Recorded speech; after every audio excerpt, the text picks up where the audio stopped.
जी student, अस्सलाम वालेकुम। I hope आप सब लोग ठीक होंगे जी। आज हम अपने नए टॉपिक की तरफ मूव करेंगे, जो है जो वो क्या है मैं अभी आपको डिस्कस नहीं करता।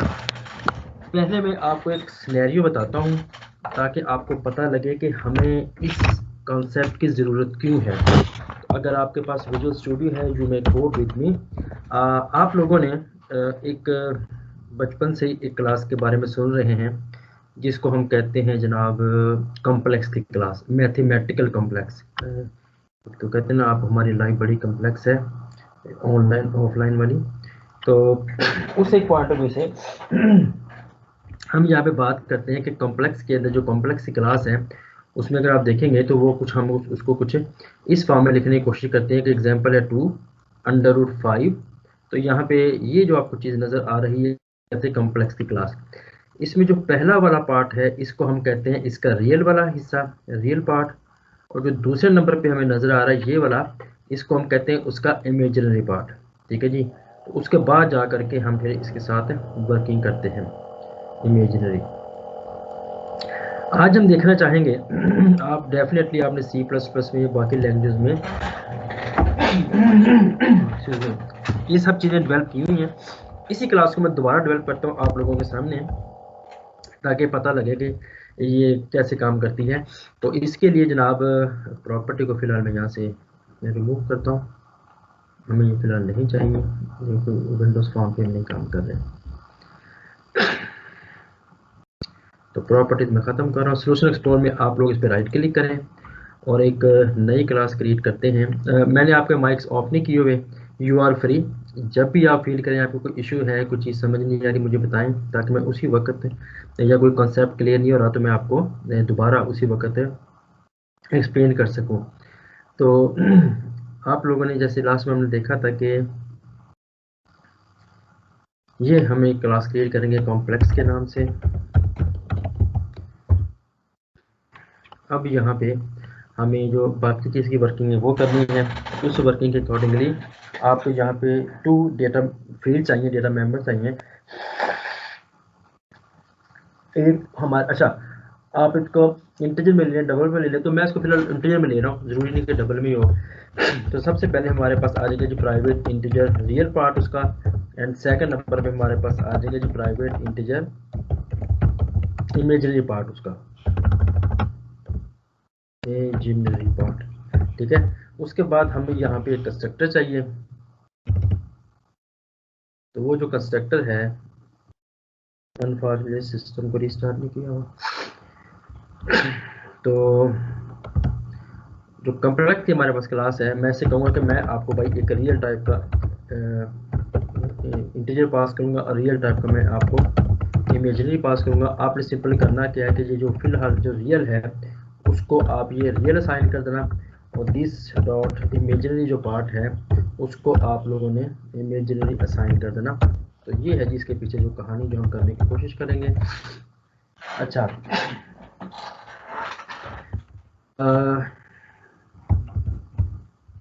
मेरा ख्याल ये हमें इमेजिनरी बनता था, इसको स्पेलिंग को बेहतर करने वाला ये हमने जनाब से करना होगा यहाँ पे। नहीं जी।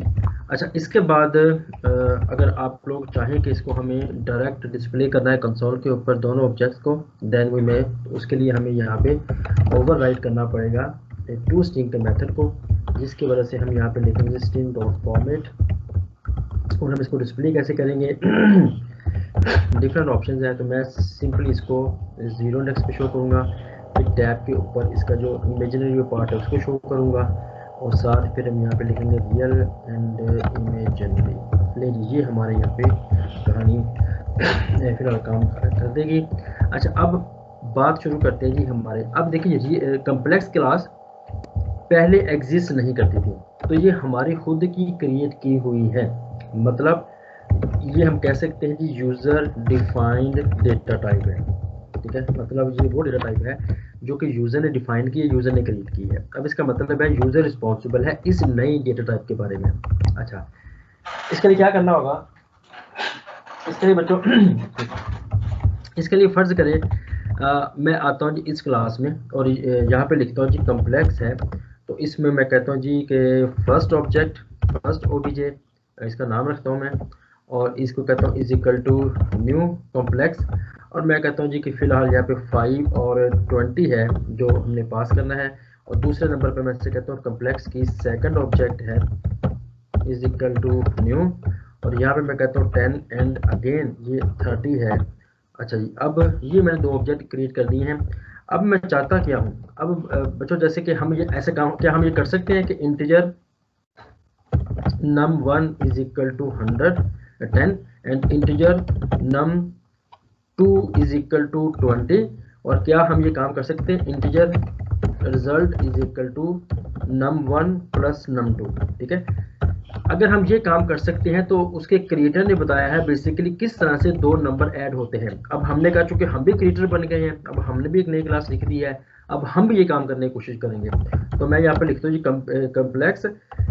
तो यहाँ पे आ जाएगा जी जो इसका जो है ना एक्चुअली ऐड ऑब्जेक्ट, यानी कि ये ऐड वाला ऑब्जेक्ट होगा जिसके थ्रू हमने ऐड किया था, या उसको ऐड रिजल्ट कह लें सिंपल, अगर आपने ऑब्जेक्ट नहीं करना।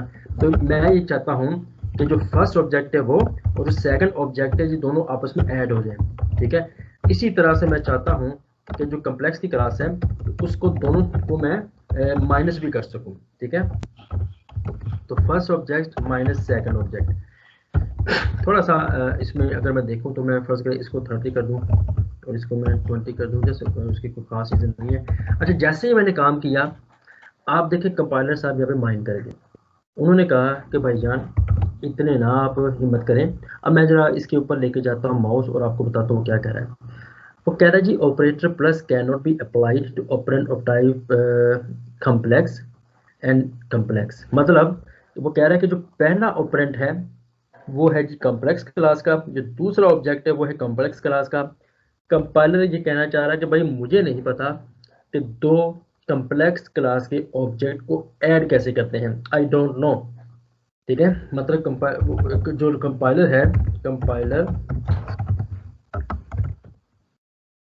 Compiler don't know how to add two objects of type complex. उसकी रीज़न क्या है? यहाँ पे जिस बंदे ने डेटा टाइप क्रिएट की थी इंटीजर, उसने कंपाइलर को बताया है कि दो इंटीजर कैसे ऐड होते हैं। अब यहाँ पे ये जो टाइप क्रिएट की है ये हमने क्रिएट की है। अब हमें बताना पड़ेगा कंपाइलर को भाई दो कॉम्प्लेक्स टाइप के ऑब्जेक्ट कैसे ऐड होते हैं और कैसे माइनस होते हैं, कैसे मल्टीप्लाई होते हैं, कैसे डिवाइड होते हैं, कैसे इनमें कंपैरिजन किया जाता है, कैसे इनमें बताया जाता है कौन सा बड़ा है कौन सा छोटा है, कैसे बताया दोनों में से इक्वल है कि नहीं है। ये सारे काम करने के लिए यूजर डिफाइंड डेटा टाइप के ऊपर वो तमाम डेटा टाइप जो हमने क्रिएट की हैं, इन डेटा टाइप को बताने के लिए कंपाइलर को ये कैसे कैलकुलेशन में इन्वॉल्व हो सकते हैं, डिसीजन में इन्वॉल्व हो सकते हैं, हमें एक कॉन्सेप्ट चाहिए। उस कॉन्सेप्ट को हम कहते हैं जी ऑपरेटर ओवरलोडिंग।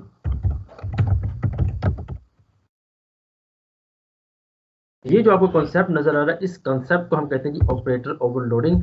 तो जिसके थ्रू हमने जनाब ये सारी की सारी कहानी चलानी है, तो वो इसके थ्रू सारी सारी कहानी चलनी है। ठीक है जी, अब आपको समझ आ गई होगी बेसिकली कि ऑपरेटर ओवरलोडिंग क्या है, तो इसकी जरूरत हमें क्यों पड़ती है। तो मैं फिलहाल इन दोनों को करता हूँ कमेंट, और कमेंट करने के बाद अब हमने कंपाइलर को बताना है कि दो ऑब्जेक्ट कैसे ऐड होंगे और कैसे ये माइनस होंगे। तो कम्प्लेक्स क्लास में वापस आए जो हमारी खुद की क्रिएट हुई है। तो मैं इसको फिलहाल ये जो दो चीज़ें इसको मैं मिनिमाइज करता हूँ ताकि जो हमारा काम हो। अब इसका जो सबसे पहले आपने समझना है सिग्नेचर। ठीक है जी, तो बच्चों इसका सिग्नेचर जो बनता है वो हमारे पास कुछ ये बनता है कि मैं जरा इसको ना अपने हिसाब से मॉडिफाई कर लूँ, फिर आपको बताता हूँ। नहीं जी, अब आई होप कि ये हमारी बात सुनेगा। अच्छा जी, तो बच्चों इसमें जनाब हम जो काम करने की कोशिश करते हैं वो कुछ ये होता है कि आपने यहाँ पे लिखना है सबसे पहले पब्लिक, उसके बाद आपने लिखना है स्टैटिक, ताकि हम इसका ऑब्जेक्ट क्रिएट ना कर सकें, मतलब डायरेक्ट ही इसको क्लास के साथ लिख सकें। उसके बाद हमारे पास आ जाएगा इसकी रिटर्न टाइप, ठीक है। फिर आ जाएगा जी ऑपरेटर कीवर्ड। फिर यहाँ पे आपने बताना जी वो ऑपरेटर जिसको आपने ओवरलोड करना है, और यहाँ पे आ जाना जी उसके पैरामीटर्स, ठीक है। तो अब वो पैरामीटर्स क्या हो सकता है, तो मैं आपको एक पहले क्रिएट करके दिखाता हूँ, तो उसके बाद आई होप कि आप इसको देख सकेंगे। तो मैं जनाब अगर इसके थ्रू चलूँ, तो मेरा ख्याल अगर मैं इसी के साथ ही इसकी वर्किंग करूँ तो ये आपको शायद स्पेस ज़्यादा मिल जाएगी।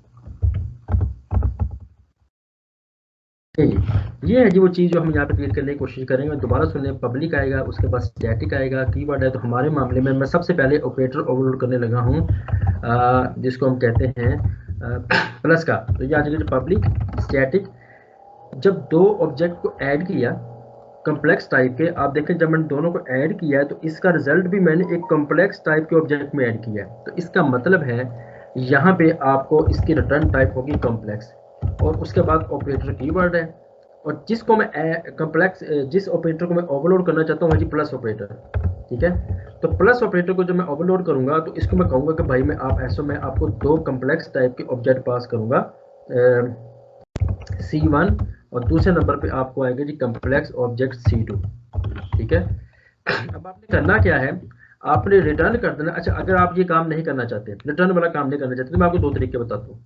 पहला तरीका क्या है कि आप यहाँ पे उसका एक नया कंस्ट्रक्टर लिखें, जिसको हम कहते हैं जनाब डिफॉल्ट कंस्ट्रक्टर। उसके बाद आप यहाँ पे लिखें कि complex temp is equal to new complex. उसके बाद मैं चाहता हूँ जी temp dot real is equal to C1 dot real. अच्छा, उसके बाद आपके पास आ जाएगा जी प्लस C2 डॉट रियल। अब इसका मतलब क्या है, जो ऑब्जेक्ट C1 है, कम्प्लेक्स जो ऑब्जेक्ट 1 है, इसका जो रियल पार्ट है उसको C2 के रियल पार्ट में ऐड कर देना। इसी तरह मैं यहाँ पे कर रहा हूँ, जो टेम्प है उसका जो इमेजिनरी वाला पार्ट है उसके अंदर C1 का जो इमेजिनरी पार्ट है वो उसको उसमें ऐड कर देना C2 का इमेजिनरी पार्ट, ठीक है। तो जनाब उसके बाद आपने क्या कर देना, उसके बाद आपने रिटर्न कर देना है इस टेम्प के वेरिएबल को। तो ये एक तरीका है जी। अगर आपको ये पसंद है तो इट्स अप टू यू। और अगर फर्ज करें आपको बिल्कुल शॉर्ट मेथड चाहिए तो मैं इसको कमेंट करने लगा हूँ, उसके बाद यहाँ पे इसको भी कमेंट करने लगा हूँ। तो एक डायरेक्ट मेथड भी है, उसमें आप यहाँ पे सिंपली लिखें रिटर्न कर देना एक नया कम्प्लेक्स का ऑब्जेक्ट क्रिएट करके, और उसमें सिंपली करना क्या है कि C1 का जो रियल पार्ट है उसके अंदर C2 का रियल पार्ट ऐड कर देना, और उसके बाद C1 का जो इमेजिनरी पार्ट है उसके अंदर ऐड कर देना C2 का इमेजिनरी पार्ट। बस ये एक लाइन लिखेंगे और जनाब अल्लाह खैर सल्ला। अब यही काम मैं करने लगा हूँ माइनस के साथ। तो पब्लिक स्टैटिक, इसकी रिटर्न टाइप है जी कॉम्प्लेक्स, ऑपरेटर है जो इसके साथ हम वर्किंग करेंगे वो जी माइनस वाला। इसको मैं कह रहा हूँ कि मैं आपको दो कम्प्लेक्स टाइप के ऑब्जेक्ट पास करूँगा, complex C1 and complex C2। और साथ ही मैं इसको कह रहा हूँ कि अब आपने सिंपली करना क्या है, आपने रिटर्न कर देना एक नया कॉम्प्लेक्स का ऑब्जेक्ट क्रिएट करके, और उसका रूल क्या होगा, C1 का जो रियल पार्ट है उसमें से माइनस कर देना C2 का जो रियल पार्ट है, ये वाला काम। इसी तरह जो C1 का इमेजिनरी पार्ट है उसमें से माइनस कर देना जो C2 का इमेजिनरी पार्ट है। बस ये कहानी करेंगे। और जनाब अब मैं वापस जाता हूँ अपने कोड की तरफ। अब ज़रा मैं आपको डिस्प्ले करने की कोशिश करता हूँ। तो हम इसको डिस्प्ले करते थे कुछ इस फॉर्म में, कंसोल डॉट राइट लाइन, और यहाँ पे जा करके जनाब मैं सिंपली क्या लिखता हूँ, लीजिए। अब मैं चाहता हूँ जी सबसे पहले हमारे पास एक टैब का डिस्टेंस आ जाए, उसके बाद मैं चाहता हूँ यहाँ पे लिखा आ जाए रियल पार्ट, और उसके बाद मैं चाहता हूँ जी टैब का डिस्टेंस आ जाए, और फिर मैं चाहता हूँ यहाँ पे लिखा आ जाए इमेजिनरी पार्ट, ठीक है जी। फिर हम यहाँ पे क्या करेंगे जी, कंसोल पे जाके कंसोल डॉट राइट लाइन। तो सबसे पहले जो हमारे पास है वो है जी फर्स्ट ऑब्जेक्ट, जो फर्स्ट ऑब्जेक्ट हमारे पास आ जाएगा मैं टैब के साथ उसको डिस्प्ले करता हूँ 0 इंडेक्स पे, तो वो हमारे पास आ जाएगा जी फर्स्ट ऑब्जेक्ट। ठीक है, अब दूसरे नंबर पे हमारे पास आ जाएगा जी कंसोल डॉट राइट लाइन। हो गया कंसोल डॉट राइट लाइन, और यहाँ पे जाकर मैं लिखता हूँ जी सेकंड ऑब्जेक्ट। इसको भी मैं टैब के डिस्टेंस के साथ 0 पे शो करता हूँ, तो वो हमारे पास आ जाएगा जी सेकंड ऑब्जेक्ट। अब मैं देखता हूँ बेसिकली इसकी रिटर्न इसकी आउटपुट क्या आई है। तो इसको कंपाइल करते हैं and let's see what happened.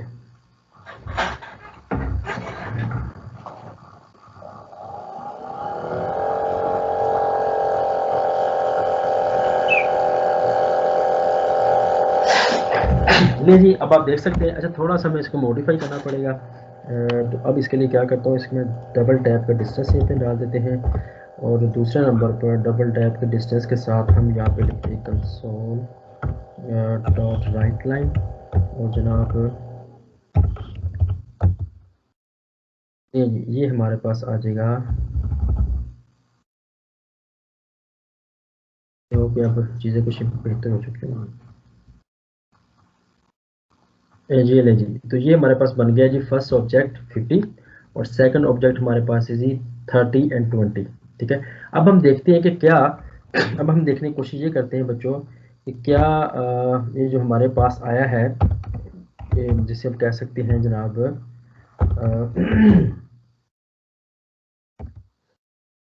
ले जी, अब हम देखने की कोशिश करते हैं कि क्या जी ये जो जिसका हमने नाम रखा हुआ है ऐड वगैरह, तो क्या इसने हमारे लिए वर्किंग की है। तो इस वर्किंग के लिए जनाब मैं थोड़ा सा इसे डिफाइन कर रहा हूँ कि दोनों चीज़ें ज़रा अलग अलग हो जाएं। 1 2 3 4, और उसके बाद यहाँ पे टैब।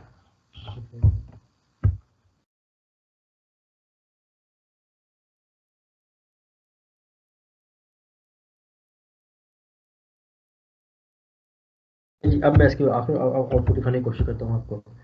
नहीं, आई होप अब आपको समझ आ गई मैं क्या कर रहा हूँ। अच्छा, अब हम देखते हैं कि वो जो हमने काम किया था दो ऑब्जेक्ट को माइनस प्लस करने वाला, वो काम कर रहा है कि नहीं कर रहा। मैं इसको अनकमेंट करता हूँ, अब देखते हैं कंपाइलर माइंड करता कि नहीं करता। अब जनाब मैं यहाँ पे जाके लिखता हूँ कंसोल डॉट राइट लाइन, और साथ ही इसको मैं जाके कहता हूँ कि भाई कि जो ऐड है, ऐड जब दो ऑब्जेक्ट को ऐड किया है तो उसका क्या रिजल्ट आया है। तो ऐड रिजल्ट अगेन 0, इसको टैब के साथ हम डिस्प्ले करते हैं 0 के साथ, और यहाँ पे आ जाएगा जी ऐड रिजल्ट का ऑब्जेक्ट। इसी तरह से हम यहाँ पे जाकर लिखता हूँ जी कंसोल डॉट राइट लाइन के साथ, और यहाँ पे मैं जाके कहता हूँ जी सब ट्रैक्ट रिजल्ट। जब दो ऑब्जेक्ट को हमने सब्ट्रैक्ट किया था तो उसका क्या बना, तो उसके लिए जनाब मैं लिखता हूँ यहाँ पे सब्ट्रैक्ट रिजल्ट। तो इसको ज़रा कंपाइल करने की कोशिश करते हैं।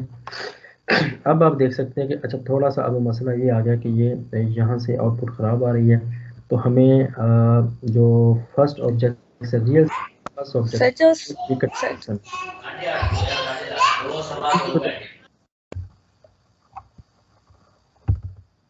हेलो सर, जो सब्ट्रैक्ट जहाँ किया है ना, वहाँ पे आपने एडिशन का साइन डाला हुआ है प्लस का, वो कर लेते हैं। मैं इसका आउटपुट ठीक कर लूँगा। कुछ बेहतर आ जाए। ओके, तो यहाँ पे आप कह रही हैं कि प्लस कहाँ ठीक हो गया। अच्छा, अब आप बच्चों एक बात कीजिएगा, अब देखें रूल के मुताबिक अगर मैं इसको सिंपली देखूं तो हमारे पास क्या होना चाहिए कि फर्स्ट ऑब्जेक्ट ये है तो ये है, तो इसको भी मैं ख़त्म कर रहा हूँ फिलहाल। अब आप देखें इसके रूल के मुताबिक हमारे पास है जी, तो ये 50 ऐड होगा 10 के अंदर, और 30 ऐड होगा 20 के अंदर, तो हमारे पास ये बनना चाहिए 60 एंड 50। तो पहले ये कंफर्म कर लेते 60 एंड 50 बना के नहीं, तो 60 एंड 50 बन चुका है। अब सेकंड नंबर पर हम इसके अंदर जो रिप्रेजेंट करना चाहेंगे, अगर मैं इसको न्यू लाइन में ले जाऊँ, अच्छा इसके बाद हमारे पास होना चाहिए कि 50 में से ये माइनस होगा तो 40 आ जाएगा, 30 में से ये जाएगा तो ये 10 आ जाएगा, तो 40 10 क्या जी देखते हैं ये हुआ कि नहीं हुआ। तो अगेन आप देख सकते हैं कि 40 10 हो चुका है। अच्छा, अब मैं नेक्स्ट एक चीज़ ट्राई करते हैं हम लोग।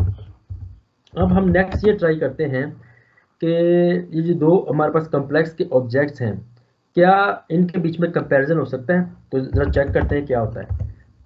इसके लिए जनाब मैं सिंपली यहाँ पे क्या करता हूँ, मैं यहाँ पे कहता हूँ कि जनाब कंसोल पे जाके डायरेक्ट इसे करने की कोशिश करता हूँ, तो वो हमारे पास आ जाएगा जी कंसोल डॉट राइट लाइन, और यहाँ पे जाके मैं इसको कहता हूँ कि चलें यहाँ पे करते हैं, अगर तो जो फर्स्ट ऑब्जेक्ट है इसकी वैल्यू लेस देन है सेकंड ऑब्जेक्ट से। आप यहाँ पे क्या कर दें, आप जनाब यहाँ पे जाकर सिंपली ये लिख दो कि first object is smaller than second object. ठीक हो गया। और इसका रिवर्स पार्ट भी देखते हैं। एल्स हम कहेंगे जी second object first object is greater than second object. अच्छा, जैसे हम ये काम करते हैं तो आप देखिएगा यहाँ पे क्या हुआ। अगेन वो ये बात कर रहा है, कहता मुझे नहीं पता भाई कि दो ऑपरेटर के को कैसे कंपेयर करते हैं, तो क्या करना पड़ेगा, इसके लिए ऑपरेटर को अपलोड करना पड़ेगा। उसके लिए हम क्या करेंगे, इन सबको मैं करता हूँ कमेंट, और कमेंट करने के बाद वापस आते हैं इसकी तरफ, और यहाँ पे जा कर के हमें एक नया ऑपरेटर को ओवरलोड करना पड़ेगा, जो कि मैं जनाब आता हूँ तो वो बन जाएगा जी पब्लिक स्टैटिक। अच्छा, चूंकि इसने बताना है कि क्या ये पहला ऑब्जेक्ट या दूसरा ऑब्जेक्ट ये इक्वल है कि नहीं है, तो ये तो बच्चों ये जो हमारे पास ये जितने भी आते हैं ना ये वाले ऑपरेटर्स, जिसको हम कहते हैं जी लेस देन, ग्रेटर देन, उसके बाद हम कहते हैं लेस देन इक्वल टू, फिर हम कहते हैं जी ग्रेटर देन इक्वल टू, फिर हम कहते हैं जी इक्वल इक्वल टू, फिर हम कहते हैं जी नॉट इक्वल टू। ये सारे के सारे जो ऑब्जेक्ट है ना, जो ऑपरेटर्स है ना, ये आपको रिटर्न करते हैं ट्रू या फॉल्स। अब इसका मतलब है यहाँ पे जो आपके पास आएगा ना ये वाला, अब इसका मतलब है कि यहाँ पे जब हम ये काम करने की कोशिश करेंगे तो इसकी रिटर्न टाइप होगी बुलियन, या ट्रू होगी या फॉल्स होगी। तो बुलियन में हम सिंपली क्या करने की कोशिश करेंगे कि तो वो हमारे पास आ जाएगा कि ऑपरेटर, जिस ऑपरेटर के साथ हम वर्किंग परफॉर्म कर रहे हैं, ऑपरेटर वो है जी हमारे पास लेस देन। ठीक है, तो लेस देन ऑपरेटर के साथ ही जनाब हम यहाँ पे सिंपली क्या करने की कोशिश करेंगे, तो ऑपरेटर लेस देन के साथ हमने क्या काम करना है, वो ये कि हम आपको ऑपरेटर से कह रहा हूँ मैं कि भाई हम आपको यहाँ पे पास करेंगे एक कम्प्लेक्स टाइप के दो object C1 and complex type के दो ऑब्जेक्ट C2। ठीक हो गया। अब मैं कह रहा हूँ कि अगर तो C1 का जो रियल पार्ट है वो स्मॉलर है C2 के रियल पार्ट से, एंड क्योंकि दोनों का छोटा ना लाजमी है, एंड C1 का जो इमेजिनरी पार्ट है वो लेस देन है C2 के इमेजिनरी पार्ट से। अगर तो ये कहानी होती है तो रिटर्न कर देना ट्रू, एल्स रिटर्न कर देना फॉल्स। जनाब ये हमने कर दिया इसको लेस देन के लिए। अच्छा, अब मैं आपको एक बड़ा बेहतरीन मशवरा देने लगा हूँ। जब आप ऑपरेटर ओवरलोड करें ना, तो आपने दोनों के दोनों जेंडर्स का ख्याल करना है। मतलब अगर मेल आपने क्रिएट किया तो फीमेल भी क्रिएट करना है। ट्रू अगर फर्स्ट हमने लेस देन क्रिएट किया तो ग्रेटर देन भी क्रिएट करना है। अगर आपने less than equal to create किया ऑपरेटर तो ग्रेटर देन इक्वल टू भी करना है। अगर आपने इक्वल इक्वल टू का ऑपरेटर ओवरलोड किया है तो आपने उसका नॉट इक्वल टू का जो इसका रिवर्स ऑपरेटर वो भी क्रिएट करना है लाजमी तौर पर। हर मतलब आपने पेयर में क्रिएट करने हैं दोनों चीज़ों में। ठीक है, मतलब कि दोनों के दोनों आपने यहाँ पे पास करने हैं। तो उस पॉइंट में से हमें क्या करना पड़ेगा, अब चूंकि ये लेस देन का है, अब मैं क्रिएट करने लगा जी ग्रेटर देन का। तो again public static return type इसकी आ जाएगी बुलियन। तो जिस ऑपरेटर के साथ हम वर्किंग करने परफॉर्म करेंगे वो जी ग्रेटर देन। तो ग्रेटर देन मैं कह रहा हूँ जी हम आपको कॉम्प्लेक्स टाइप का C1 पास करेंगे और कॉम्प्लेक्स टाइप का हम आपको C2 पास करेंगे। आपने सिंपली करना क्या है, अगर तो C1 का जो रियल पार्ट है वो ग्रेटर देन है C2 के रियल पार्ट से, एंड C1 का जो इमेजिनरी पार्ट है वो ग्रेटर देन है C2 के इमेजिनरी पार्ट से। अगर तो ये कहानी है तो आपने रिटर्न कर देना ट्रू, एल्स आपने रिटर्न कर देना है जी फॉल्स। ठीक हो गया। तो ये अब हमने क्या काम करने की कोशिश की है, अब हमने यहाँ पे दोनों के दोनों पेयर प्रोवाइड कर दिए हैं, लेस देन के और ग्रेटर देन के। अब मैं इसको अगर मैं अनकमेंट करूं इस कोड को, अब देखिएगा कंपाइलर साहब माइंड नहीं करेंगे, क्योंकि अब हमने कंपाइलर को बता दिया कि दो ऑब्जेक्ट को कैसे ऐड करते हैं। तो मेरे अगर ख्याल में अगर मैं इन दोनों को देखूं तो आप देख सकते हैं कि दोनों, तो अब यहाँ पे आपके ख्याल में क्या आंसर आएगा, ये वाला पहली लाइन एग्जीक्यूट होगी या दूसरी वाली लाइन एग्जीक्यूट होगी, मतलब फर्स्ट ऑब्जेक्ट ग्रेटर देन ये सेकंड ऑब्जेक्ट। जी, तो इतना मुश्किल क्वेश्चन पूछ लिया मैंने। Sir first subject greater first than है, अगर चले चेक कर लेते हैं क्या बना। ग्रेटर देन है। First object is greater than second object. ठीक हो गया जी, माशाल्लाह जी, हम सक्सेसफुली हमने ये भी एग्जीक्यूट कर लिया है। तो ये भी देख लेते हैं। और इसके साथ साथ चूँकि मैं थोड़ा सा इनके बीच में वो चेंज कर रहा हूँ ताकि आपको पता लगे वहाँ पे हमने क्या किया था, यहाँ पे हमने क्या किया था। तो जनाब ये लंबी सी इसमें एक क्लोज लाने की कोशिश करते हैं, इसको ख़त्म कर दें। इसके बाद जनाब एंड पे हमारे ये जो मैं काम कर रहा हूँ सिर्फ एक आउटपुट को बेहतर दिखाने के लिए, और इसका ऑपरेटर ओवरलोड से कोई ताल्लुक नहीं है। ले जी, ये अब हमारे पास नेक्स्ट कहानी भी ये सेट माशाल्लाह से हो सके कि first object is greater than second. अच्छा जी,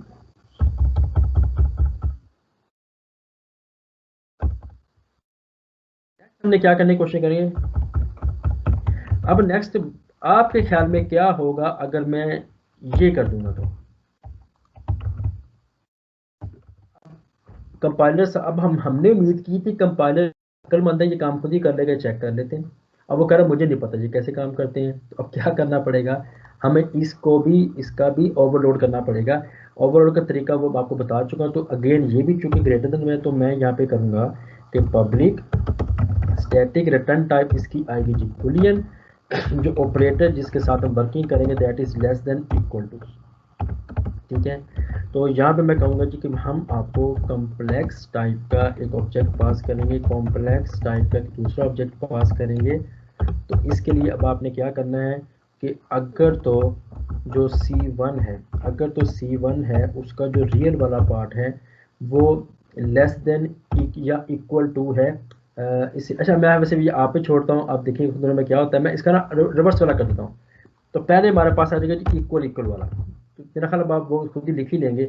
तो मैं कहता हूँ अगर तो रियल का पार्ट इक्वल इक्वल टू है C2 के रियल पार्ट से, एंड C1 का जो इमेजिनरी पार्ट है वो इक्वल इक्वल है C2 के इमेजिनरी पार्ट से, तो आपने सिंपली रिटर्न कर देना है ट्रू, एल्स आपने रिटर्न कर देना है जी फॉल्स। मैंने आपसे क्या कहा था अभी, मैंने आपसे अभी कहा था कि अगर आपने इक्वल इक्वल टू का ऑपरेटर ओवरलोड किया तो आपने इसका रिवर्स वाला भी करना है, that is public static Boolean इसकी रिटर्न टाइप आएगी, और उसके अंदर ऑपरेटर आ जाएगा हमारे पास नॉट इक्वल टू। अब नॉट इक्वल टू की भी हम यही कहेंगे कि कॉम्प्लेक्स C1 आपको पास करेंगे, कॉम्प्लेक्स C2 आपको पास करेंगे। अब आपने सिंपली यहाँ पे क्या करना है कि अगर तो जो C1 है उसका जो रियल वाला पार्ट है वो नॉट इक्वल टू है, वैसे अब मैं वो भी लॉजिक लगा सकता हूँ ट्रू फॉल्स वाली, तो इट्स अप टू यू, कोई ऐसा मसला नहीं है। तो C2 डॉट रियल, मतलब कि अगर C1 के और C2 के रियल पार्ट इक्वल नहीं है, और जो C1 है उसका इमेजिनरी पार्ट बराबर नहीं है C2 के इमेजिनरी पार्ट से, तो फिर आपने सिंपली रिटर्न ट्रू कर देना है, एल्स रिटर्न फॉल्स कर देना है, एल्स रिटर्न फॉल्स कर देना है। नहीं जी, अब हमारे पास ये दोनों के दोनों ऑप्शन भी आ चुके हैं। अब हम इस काबिल हो चुके हैं कि ये वर्किंग करें। तो फर्ज करें मैं कहता हूँ अगर तो फर्स्ट ऑब्जेक्ट इक्वल है सेकंड ऑब्जेक्ट के, तो आपने कहना कि जी अच्छा मैं ना इसको इसके लिए अलग से करने की कोशिश करते हैं। तो ये हमारे पास आ जाएगा जी,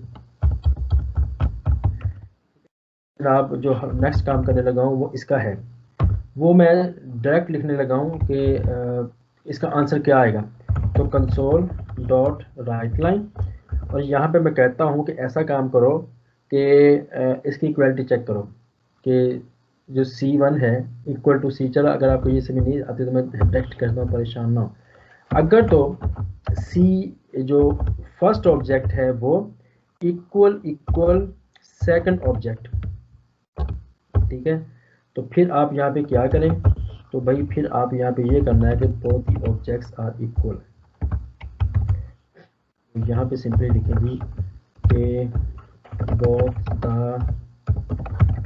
ऑब्जेक्ट्स आर इक्वल, और अगर ये गलत है तो फिर आपने एल्स वाले पार्ट में क्या करना है, both the objects are not equal, ठीक है, साथ में ये कर दो ताकि हमें देख सके। तो मेरे ख्याल में तो नॉट इक्वल का आना चाहिए, both the objects are not equal, ठीक हो गया। तो ये है जी वो चीज़ जो हमारे साथ चलेगी, इसका मतलब है ये भी हमने माशाल्लाह से सक्सेसफुली कर लिया है। अब आपके सामने है जी तीसरा चैलेंज। वो तीसरा चैलेंज क्या है बच्चों, जरा वो भी देखिए जरा। जब हम लोग ऑब्जेक्ट, जैसे ये मैंने काम किया था पहले, फर्ज करें आपके पास है जी इंटीजर नंबर, वो है जी 10, और फिर आप लोग कहते हैं कि नंबर इज इक्वल टू, या कुछ भी कह लें, आप कह लीजिए कि integer result is equal to जो नंबर की वैल्यू है उसके अंदर ऐड कर दो 20। तो क्या ये पॉसिबल है? ये होता है। तो क्या हम ये काम कर सकते हैं कि कोई कांस्टेंट वैल्यू ऐड कर सके कम्प्लेक्स के ऑब्जेक्ट में? चेक कर लेते हैं जी कि हम कितने सक्सेसफुल हुए इस मामले में।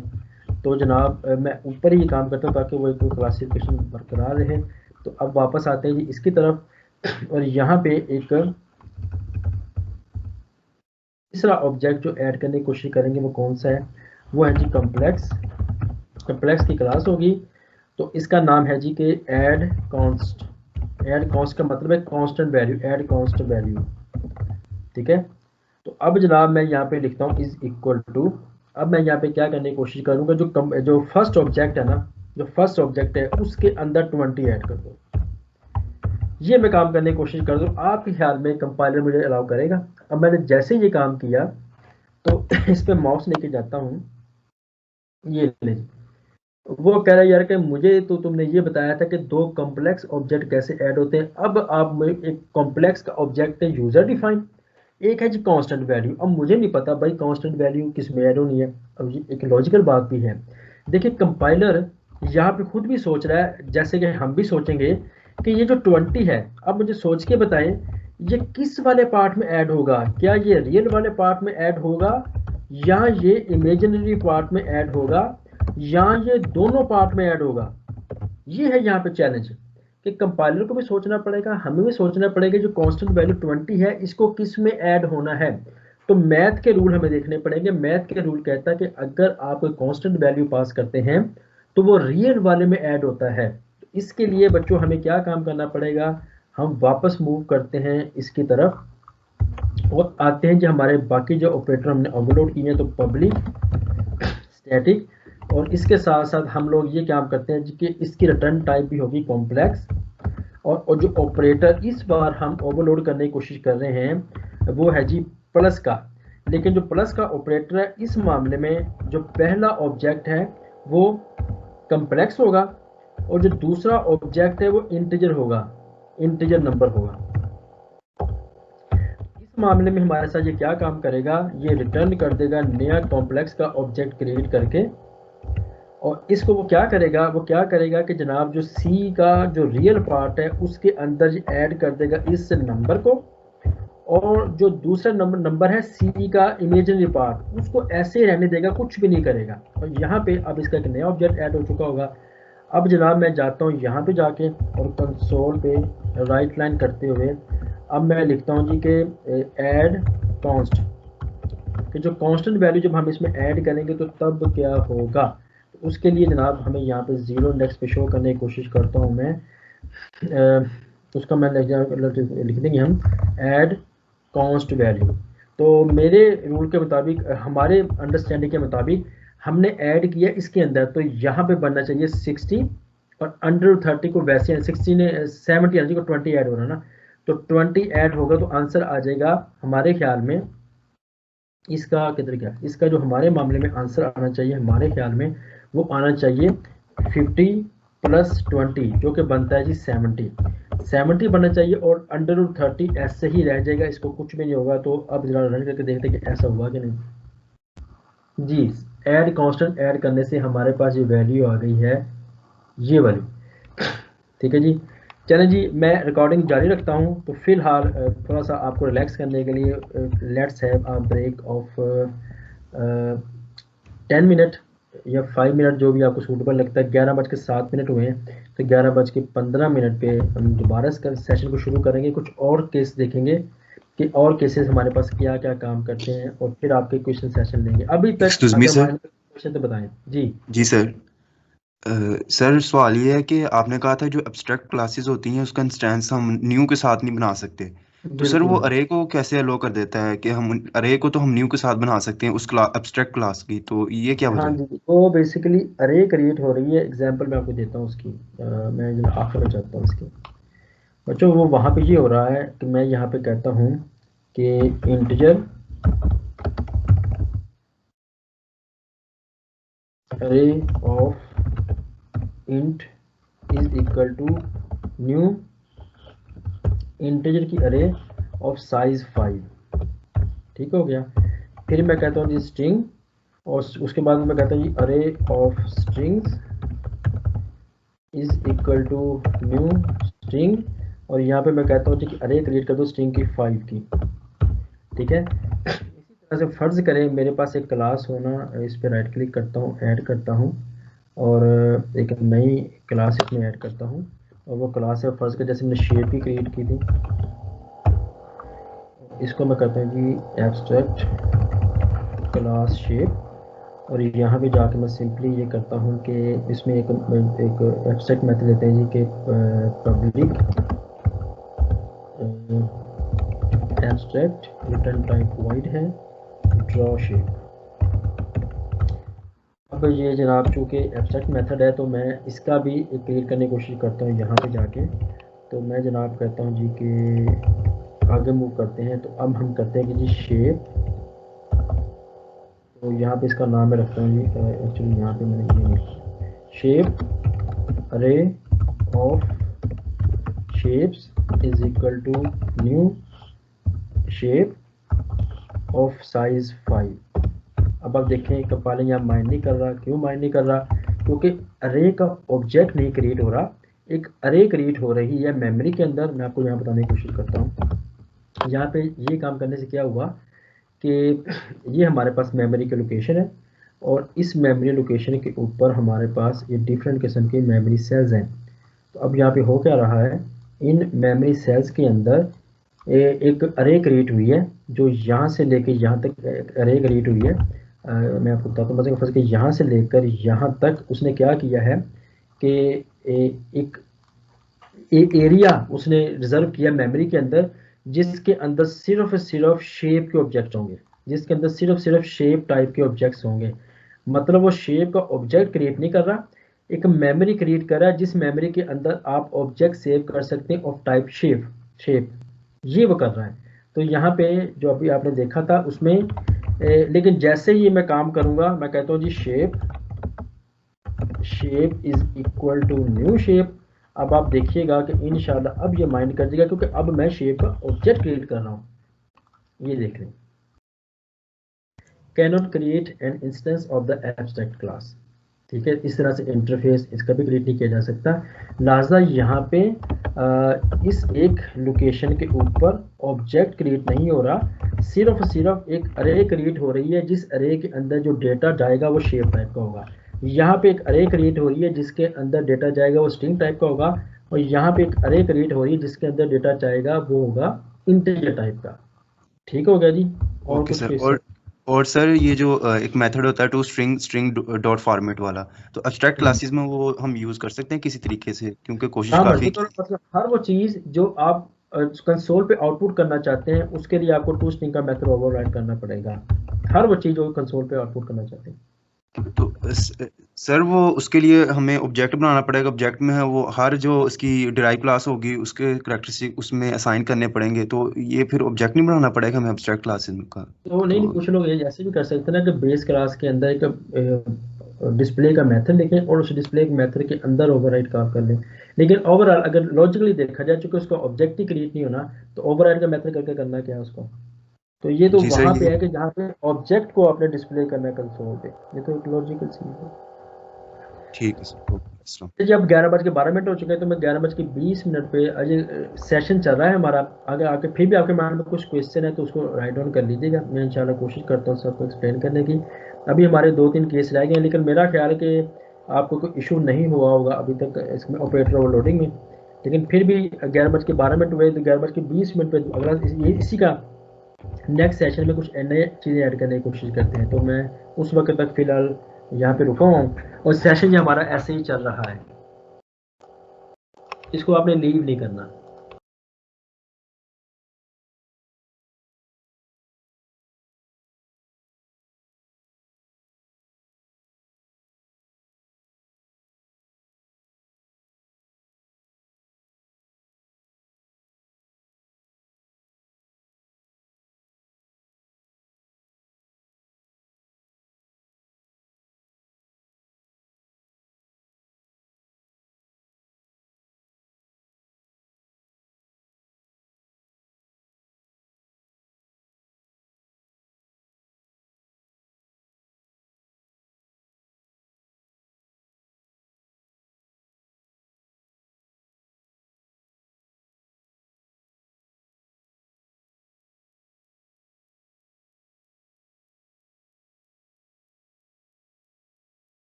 जी बच्चों, वेलकम बैक। मेरा ख्याल है अब आपको इसकी अंडरस्टैंडिंग हो गई है। मैं तो कुछ कहने जो कहना तो ले ला, लेकिन तो कि मैं आपने मैनू से अच्छा बच्चों, अब एक नया केस डिस्कस करते हैं। अब आपने खुद बताना है मुझे कंपाइलर बन के कि क्या हम ये काम कर सकते हैं। अभी हमने एक ऑब्जेक्ट ऐड किया था इसके अंदर ये वाला, क्या मैं ये काम कर सकता हूँ? कम्प्लेक्स ऐड कॉन्स्ट फर्स्ट क्या है? क्या मैं ये काम कर सकता हूँ 20 प्लस फर्स्ट ऑब्जेक्ट? जी, मतलब पहले क्या था, जो उस यहाँ पे जो आपको नजर आ रहा है वो क्या था? वो ये था कि पहले यहाँ पे था ऑब्जेक्ट, उस ऑब्जेक्ट में एक इंट कॉन्स्ट ऐड हो रहा था। अब यहाँ पे क्या हो रहा है? यहाँ पे अब एक कॉन्स्ट के अंदर ऑब्जेक्ट ऐड हो रहा है। जी, तो क्या ही चलेगा? तो अनफॉर्चुनेटली जो कंपाइलर साहब कहेंगे यार कि तुमने तो मुझे बताया था कि ऑब्जेक्ट के अंदर कांस्टेंट कैसे ऐड करना है, अब आप ये कर रहे हैं कि इंट के कांस्ट के अंदर कैसे ऑब्जेक्ट करना है, मुझे क्या पता है कैसे काम करना है। अगेन वही प्रॉब्लम है जो उसको यहाँ पे फील हो रहा है। तो मतलब कि कंपाइलर कंप्यूटर्स आर स्टूपिड, तो हमें उसका ख्याल करना पड़ेगा। तो क्या करना पड़ेगा? बिल्कुल सेम कोड होगा जो अभी हमने लिखा ये वाला। तो हम लिखेंगे जी पब्लिक स्टैटिक रिटर्न टाइप, इसकी जी कॉम्प्लेक्स ऑपरेटर वही है जिसका हम काम कर रहे हैं। वो क्या था जी? Plus operator. इसमें मैं क्या काम करूंगा? वैसे जैसे अभी किया था कम्प्लेक्स ही और इंटीजर नंबर, सारा कुछ सिमिलर होगा। सिर्फ फर्क कहाँ पे होगा? एक मिनट जरा वेट कीजिएगा कॉल।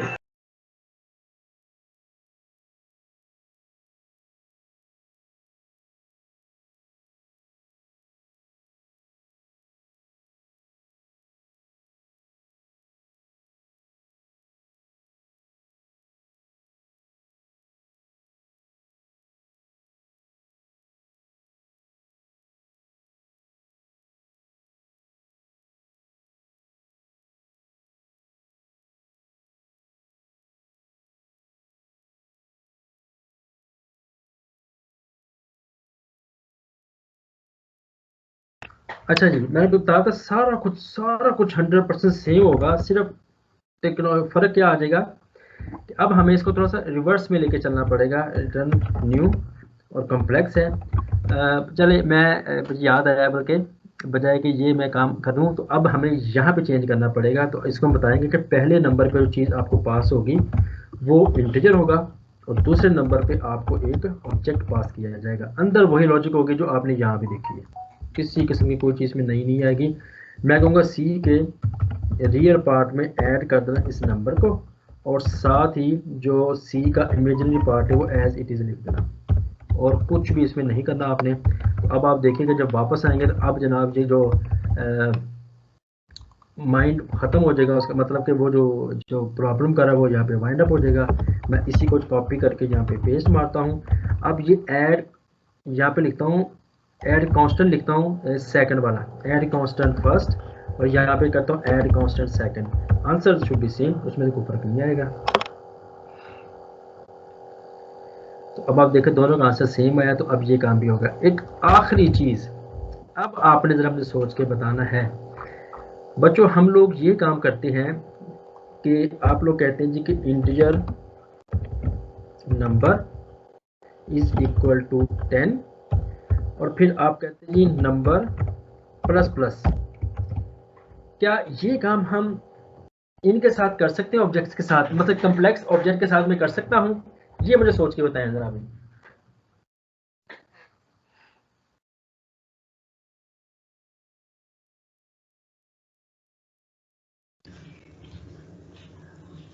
No sir. तो क्या करें?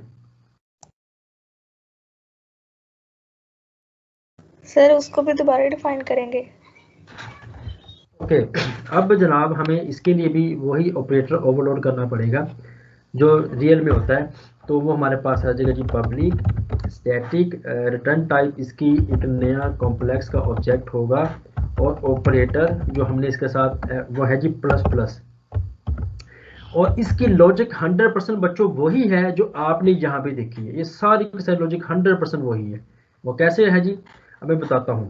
तो अब इसका मतलब है जो कम्प्लेक्स है, तो कम्प्लेक्स के अंदर हमारे पास आ जाएगा जी सी, और साथ में आ जाएगा जी इंटीजर नंबर।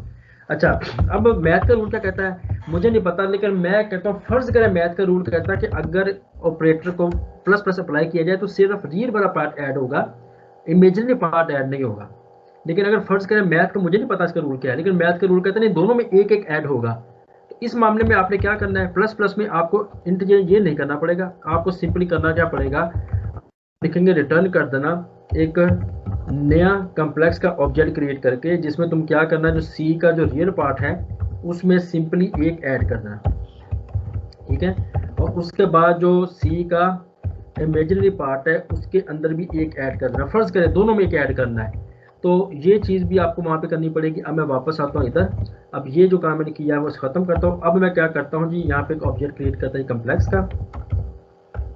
अच्छा, कम्प्लेक्स का ऑब्जेक्ट क्रिएट किया हुआ है। अब मैं क्या करता हूँ कि जो सेकंड ऑब्जेक्ट है उसको मैं करता हूँ जी प्लस प्लस। तो ये काम करने से अगर मैं सेकंड ऑब्जेक्ट है तो उसको मैं डिस्प्ले करता हूँ आपके सामने, तो ये अब मैं लिखूंगा सेकंड ऑब्जेक्ट प्लस प्लस। तो अब देखते हैं कि क्या इससे फ़र्क आया है जी। अब आप देखें जो सेकंड ऑब्जेक्ट हमारे पास दोनों के दोनों 11-21 हो चुके हैं, क्योंकि अच्छा अब यहाँ पे मसला क्या हुआ, जो आप वैल्यू में चेंज करेंगे ना ओरिजिनल वैल्यू में भी चेंज आ चुका होगा, ठीक है। तो ये अब आप देखें दोनों में उसने एक एक ऐड कर दिया है यहाँ पे जी इसमें, ठीक है जी। तो ये है जी वो चीज़ जो आपने यहाँ पे रिप्रेजेंट की इस मामले में। अच्छा, अब नेक्स्ट क्या है, नेक्स्ट में एक आखिरी चीज़ आपसे डिस्कस करनी वो ये है कि हम लोग तो ये भी करते रहे किस ज़माने में, या ये भी किया करते हैं कि आप यहाँ पे लिखते हैं जी integer number is equal to 20, और साथ आप कहते हैं नंबर प्लस इक्वल 10, ऐसा भी है ना। तो ये अब चीज़ कैसे पॉसिबल है, ये जनाब आपने खुद सोचना है और सोच के मुझे बताना है जी कि सर जी ये कैसे है। तो मेरा ख्याल है इसके लिए ऑपरेटर ओवरलोड करना पड़ेगा, कौन सा होगा ये आपने खुद ही सोचना है। तो ये जो कॉन्सेप्ट आज हमने पढ़ा है ये हमारे पास आ जाता है जी ऑपरेटर ओवरलोडिंग का। मेरा ख्याल अब आपको अंडरस्टैंडिंग होगी कि ऑपरेटर ओवरलोडिंग किसे कहते हैं, इसमें कैसे वर्किंग करते हैं, कैसे ऑपरेटर को ओवरलोड करते हैं। कोई मुश्किल चीज़ नहीं, बस सिंपल एक हमने एक, अगर आपको इसका ये समझ आ गया ना ये वाला कहानी के इसका ये वाला बस कैसे ऑपरेटर को ओवरलोड करना है, वही जो रियल की लॉजिक है वही आपने यहाँ पे लगा देनी है, बाकी तो कुछ भी नहीं, एक लाइन ही आप इसमें ऐड करनी है। तो अब अगर आपके माइंड में ऑपरेटर ओवरलोडिंग के बारे में किसी किस्म के कुछ क्वेश्चंस हैं, you are welcome to ask. और इसके अलावा